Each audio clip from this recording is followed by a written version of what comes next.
সরকার মানে মমতা বন্দ্যোপাধ্যায় বারবার বলেছেন তিনি হচ্ছেন 42টা সিটের মুখ। 2021-এর ইলেকশনেও উনি বলেছেন উনি হচ্ছেন মুখ। উনি যদি মুখ হন তাহলে উনি দুর্নীতিরও মুখ।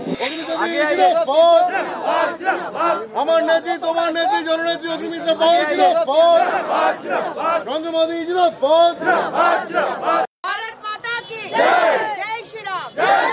সকাল সকাল ঝড়েশ্বর মন্দিরে এসেছি বাবার কাছে প্রার্থনা করতে, এবং আমার শুধু সন্তানই শুধু নয়, আমার সমস্ত সন্তান পশ্চিমবঙ্গের মানুষ তারা সবাই আমার সন্তান। এই মেদিনীপুর লোকসভার সমস্ত মানুষ, সমস্ত ছেলে মেয়ে, সে টিএমসিও করতে পারে, সে সিপিএমও করতে পারে, সবাই আমার সন্তান। বিজেপির তো কার্যকর্তারা অবশ্যই আমার সন্তান। সবার দীর্ঘায়ু এবং সুস্থতা কামনা করে বাবার কাছে প্রার্থনা করি। উনি স্টিকার দিদির প্রার্থী। উনি কার প্রার্থী? স্টিকার দিদি। কে স্টিকার দিদি? মমতা বন্দ্যোপাধ্যায়। মোদিজি যা করেন আমাদের মমতা বন্দ্যোপাধ্যায় সেটাই অনুকরণ করে, অনুপ্রেরণা নিয়ে সেটাই করে। আজকে আমার অনুপ্রেরণা নিয়ে টিএমসির প্রার্থী যদি করে, তার থেকে বড় কমপ্লিমেন্ট কি হতে পারে? অনুকরণ, কপি হচ্ছে সব থেকে বড় কমপ্লিমেন্ট। আমি খুশি তিনি আমাকে অনুকরণ করছেন। I am happy. পাহাড়ের শিক্ষা দুর্নীতি নিয়ে রাজ্য প্রাক্তন যিনি মন্ত্রী, শিক্ষামন্ত্রী সহ তৃণমূলের কয়েকজন নেতার বিরুদ্ধে এফআইআর করেছে। রাজ্য সরকার মানে হচ্ছে মমতা বন্দ্যোপাধ্যায়। তিনি বারবার বলেছেন তিনি হচ্ছেন 42টা সিটের মুখ। 2021-এর ইলেকশনেও উনি বলেছেন উনি হচ্ছেন মুখ। তো উনি যদি মুখ হন তাহলে উনি দুর্নীতিরও মুখ।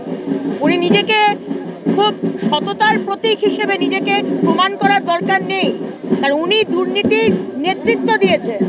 আজকে উনি এখন চেষ্টা করছেন নিজেকে এবং নিজের কাছের মানুষকে আলাদা করে দিয়ে দেখাতে যে না, আমি দুর্নীতির মধ্যে কি নই, এরা দুর্নীতি করেছে। পার্থ চট্টোপাধ্যায় যে এখন জেলে, আপনার যে শিক্ষা দপ্তর তারা দুর্নীতি করেছে, এবং তারা আপনার পারমিশন ছাড়া যে করেছে তা নয়।